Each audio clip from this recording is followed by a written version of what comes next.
What's up YouTube, this is Collect Pokemon and welcome back to another video. In today's video, I'm gonna revisit an old set. Well, this one is kind of special. It's special because it's actually not that old, and it's special because it does have this kind of sentimental value between this set and myself. And this set is Vivid Voltage.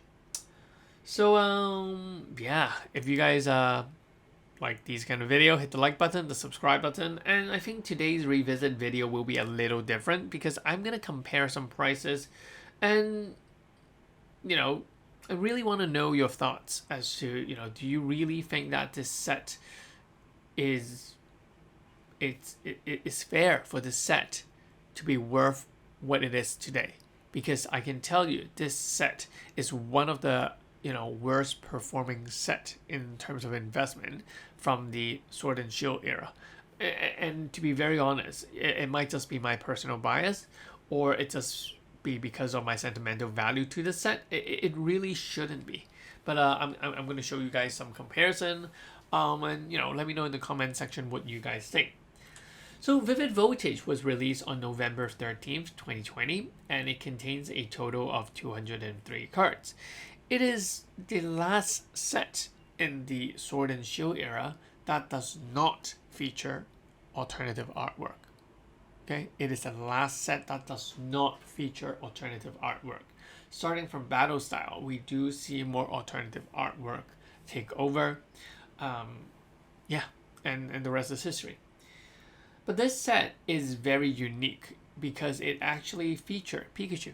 Pikachu being one of the major character for a set. It's been really rare. I haven't seen it for a very long time, or I haven't actually seen it other than special set like Celebrations or Generations. But here we have special arts of Pikachu such as a VMAX, full art Hyper Rare Pikachu, as well as a full art version of Pikachu V. Now, these two cards were I was very fan of these two cards. I still remember doing a lot of live break, case break on this channel talking about these cards. And, I've been opening, I don't know, 6, 7, 8 case, 10 cases of these. And, I realized how difficult it was to pull the Pikachu V. So, I jumped right into buying PSA 10 copies of it for around $600 each. I made a video saying that this was one of my worst investment ever because the price of this Pikachu V in PSA 10 is now worth around $50. But anyhow, I mean, in investment, you sometimes win, you sometimes lose. That's fine. But this set also contains other really popular cards such as the Pokemon Center Lady and Leon. And Leon in 2020 was one of the hottest character in Pokemon. People liked him. People think he was funny, he was cool, and he has a Charizard. So it's just so good. But obviously Leon being a guy, obviously it's not really doing that well in this set. I mean, I could understand that. But the Pokemon Center Lady, come on, it's a waifu. It's definitely the OG waifu card.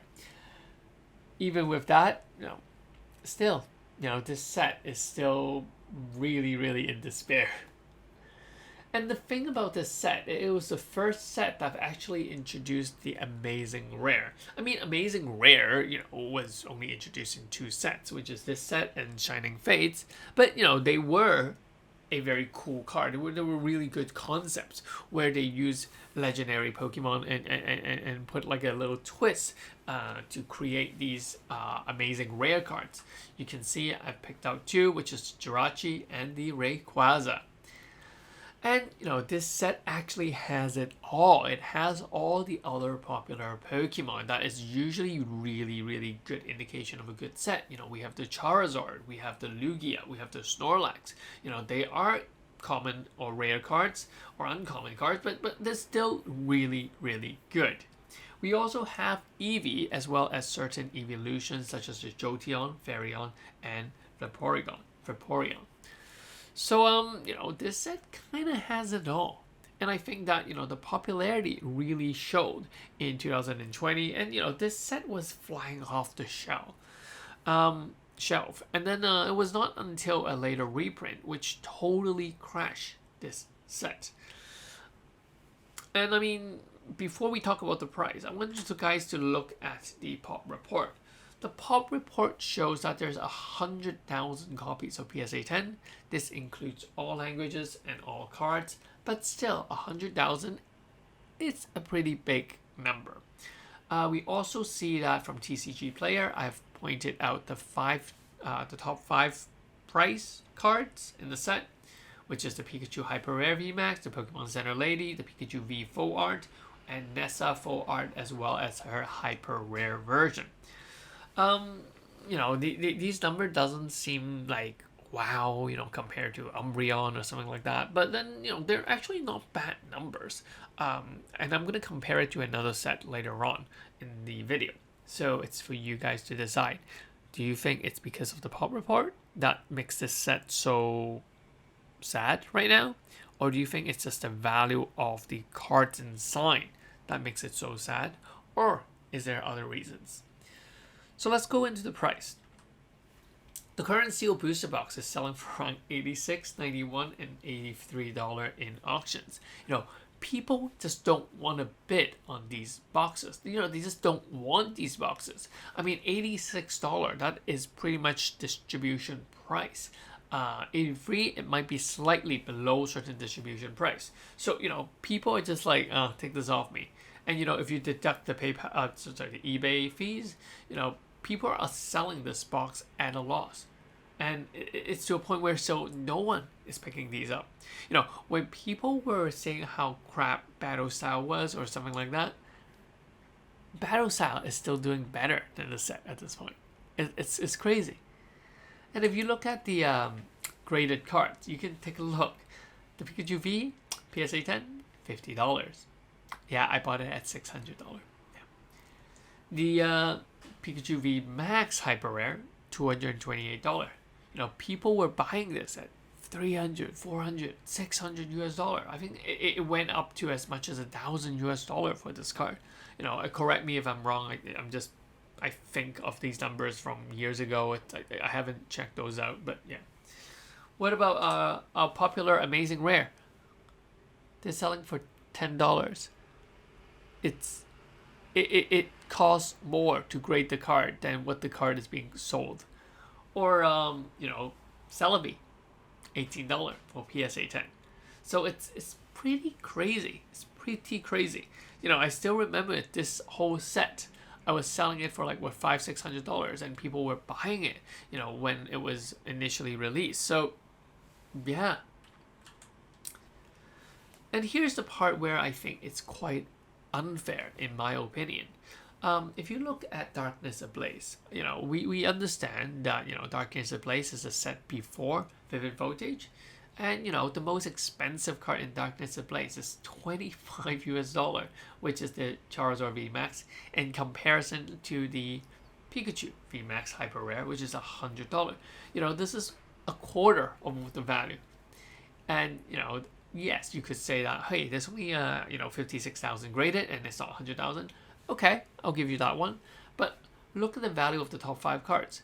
They're dirt cheap. But at the same time, let's take a look at the booster box. The booster box are selling for $120, $140, $180. People are actually buying these booster boxes at a much higher price. Almost double of the Vivid Voltage. But the value is like a quarter of it. So, why?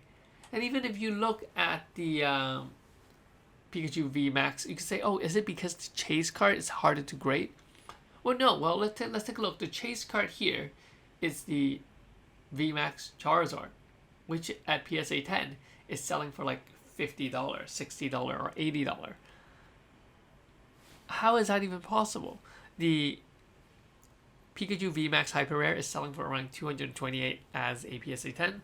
These ones are $56, but the sealed product price, the sealed box price, is so low for Vivid Voltage right now. So it's I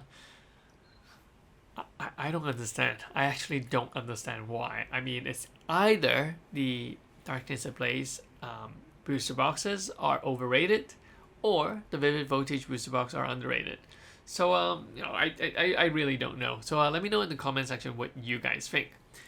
But in the long run, I do think that this set, Vivid Voltage, does have it all. I mean, it has the Pikachu, it has the Charizard, it has the Snorlax, it has the Lugia.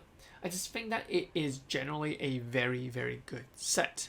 You know, there's a variety of amazing rares, you know, and Pikachu. But I think what really is striking it down is that it was just released, it was one of those last set to be released before something new, something bigger came out, such as the alternative artwork. And I think because of that, you know, this set often is overlooked. It does kind of reminds me of the last set of the Sun and Moon era, which is Cosmic Eclipse, you know, with the CHR and everything. Um, it took Cosmic Eclipse at least 4 years or so, 5 years or so to really, really take off. So I think that, you know, it might do the same for for Vivid Voltage. You know, I really don't know. But yeah, let me know in the comment section what you guys think. I'll catch you guys in the next one. Peace. This is Collect Pokemon. Bye bye.